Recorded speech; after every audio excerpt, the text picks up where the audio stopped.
Hey everyone, welcome back to Omocha Reviews. Anne here, and today we are going to be unboxing and reviewing the Nishinoya Yuu new Karasuno version, Nendoroid by the GoodSmile Company. We actually reviewed the Hinata new Karasuno version as well, so you may want to check that out. But otherwise, let's get started. First, let's get a closer look at the box. Here we have a close-up of Nishinoya in one of his possible poses for this kit. And next to him, you see the GoodSmile seal of authenticity for people who really want to know that they have a genuine product. The shiny volleyballs here are definitely a cute touch, and I appreciate that, like with his uniform, Nishinoya's box is the inverse of the Karasuno colors. More of his possible poses here, there's him looking frustrated, maybe rejected by Kyoko, and of course, rolling thunder. On the back, we see him setting up for the standard volleyball receive. And on the side, we have one of the highlight poses of this kit. Nishinoya has his hair down, and he's enjoying a Gari Gari Kun popsicle, one of his favorites. So let's unbox this, and right away, GoodSmile did something different. They put an ad on one of the boxes, very smart. It's for a new style of stand, an easel type for those who aren't a fan of GoodSmile's current ones. For box inclusions, let's get this out of the way. This is the manual, and it is very detailed on all the parts that come with Nishinoya and how to use them. There's a Japanese version on the back. Of course, an extra pair of legs, two stands, one for the ball and one for Nishinoya. And of course, his base, which is made to look like a volleyball court. Then of course, for the main event, Nishinoya himself, along with the parts for all 5 of his poses, as well as 2 faceplates and an alternate head of hair. So, opening him up, Nishinoya is very securely packaged, with some extra plastic to keep from scratches, and right away we can see that that is one good-looking Nendoroid. The thing that really impresses me with a lot of Nendoroids is the paint job, and this is no exception. You see a difference in texture. You can see Nishinoya's hair is kind of glossy, the uniform is on the matte side. Completely color accurate, of course, but I'm extra impressed by Nishinoya's eyes. They look very cat-like in the anime, and they managed to capture the sharpness of it in this, so I'm very impressed. What's even more impressive is how they managed to capture the craziness of his hairstyle. I'm not really sure how I feel about how it looks from the back. You can see it's kind of squarish at the bottom, not feeling it there. The uniform does have creases, nice little detail there. And of course, a hole right in the middle for where you're supposed to poke in the stand. Not sure if my camera is really picking it up, but there is a faint seam line there on his arm. Really, that's a super nitpicky detail already. The only thing I'm not a fan of in this figure is his sideburns. They look kind of loose. They're kind of separated from the faceplate, as you can see here. And it kind of gives his hair this overall detachable look. I feel like he's wearing a wig, but I'm not sure if that's a testament to GoodSmile's crafting or, just how crazy Nishinoya's hairstyle is in general. So another thing that surprises me about this kit is the alternate head. Usually you'd get just faceplates, and I guess because they're providing Nishinoya's hair, you got the entire head for safety reasons, like to keep sure everything stays together. Definitely looking pretty good. This is a cute, frustrated expression Noya has, alongside a more intense one that you can use if you want him in his more dynamic volleyball poses. Anyway, here's a closer look at all of the extra parts that come with Nishinoya, and right away you can kind of tell which pose that each arm and which part is supposed to go with, which I can say is not really the case for the Hinata one, where I ended up mixing up a lot of bits and pieces, not really knowing which should go where, so this is a huge upgrade. Not on the main tray, however, you do get an extra pair of legs that are bent for the volleyball poses, which you will of course be placing on this very cute base. This one situates Nishinoya on the back line. Also, you have, of course, your classic Nendoroid stand. Looks a little odd, but I say it's actually superior to even the Figma stand. And then they also provide an extra thin one made for the volleyball that comes with Nishinoya. So before we pose him, let's get him standing. You simply need to stab him in the back with the stand. I notice Nishinoya's fit is a little tighter. So next you just insert the other peg into the stand, and there you have it. He is standing. Switching out the faceplate is also pretty easy. Just remove the bangs, then the faceplate itself.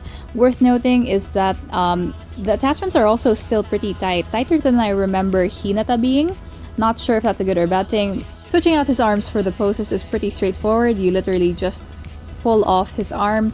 You can also remove the shirt sleeve. That's also worth noting. And in fact, you actually have to for certain poses.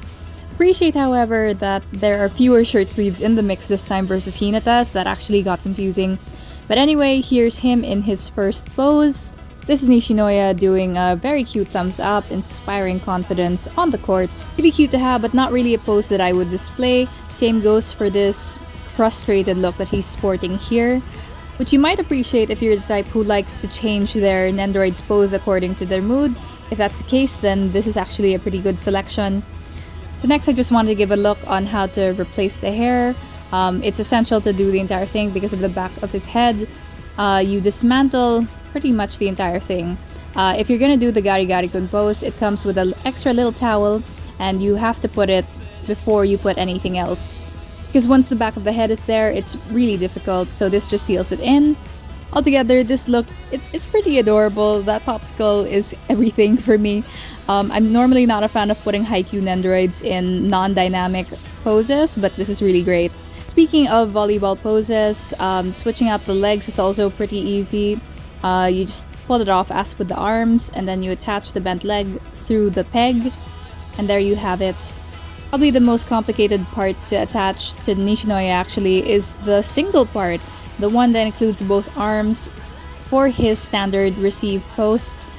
Nendoroids are pretty sturdy, but I was afraid that, I don't know, I would snap these off by separating them too much, like a wishbone or something. When it's on, it just looks really great, especially with Noya's very fierce expression. It's one of only two dynamic volleyball poses that he can do. This one is not as dynamic as the other, obviously. He's very firmly planted on the ground. Unlike with Hinata's, the dynamic stand with all its bends doesn't really get a chance to shine as much here. Of course, when you do get to use it, Nishinoya is definitely at his best, and that's of course in his signature Rolling Thunder receive. And when you get all the parts on, I have to say that this is probably the most dynamic I've ever seen any Nendoroid look. Not on the front of the box, but this is definitely one of the main highlights of this kit. They've done Rolling Thunder before in the previous iteration of Nishinoya's Nendoroid. With the expression though, the pose looks way more intense, and I think that's really reflective of where they are in the anime. In my excitement, I forgot to add the ball to the scene, which is pretty easy. You just insert the peg here. Oh!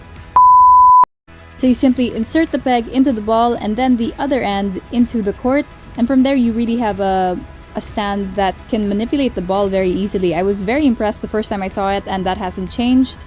So altogether, Nishinoya in Rolling Thunder, definitely the best pose in this entire kit. This is definitely how I'm going to pose him when I have him displayed alongside my Hinata Nendoroid. The two are my favorite characters on the team, and together they look really dynamic, because really when I got Nishinoya, I wanted somebody to receive Hinata's spike, and there he is. It looks really amazing. Like, from whatever angle, it just looks so dynamic.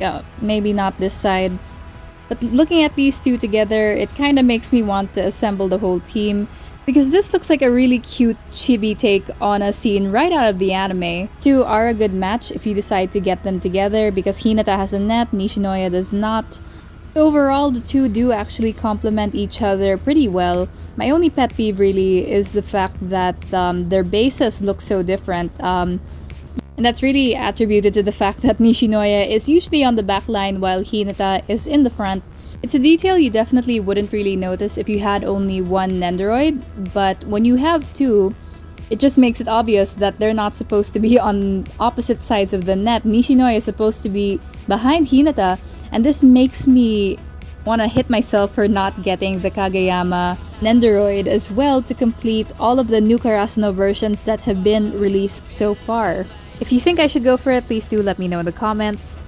So I've been comparing Nishinoya to another Nendoroid in terms of size. Here he is next to a Figma. As you can see, they are incredibly tiny, and that's saying something considering Figmas can be on the small side as well. I'd suggest you keep your high-Q Nendoroids elsewhere. They'd be perfect on a desk because on a shelf with your other figures, they may be dwarfed. But really, no hesitation whatsoever in getting this Nishinoya Nendoroid. It is detailed, it is dynamic, really a perfect addition to your collection, especially if you love high-Q.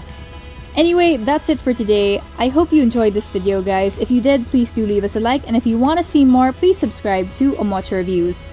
This is Anne, and until next time, goodbye!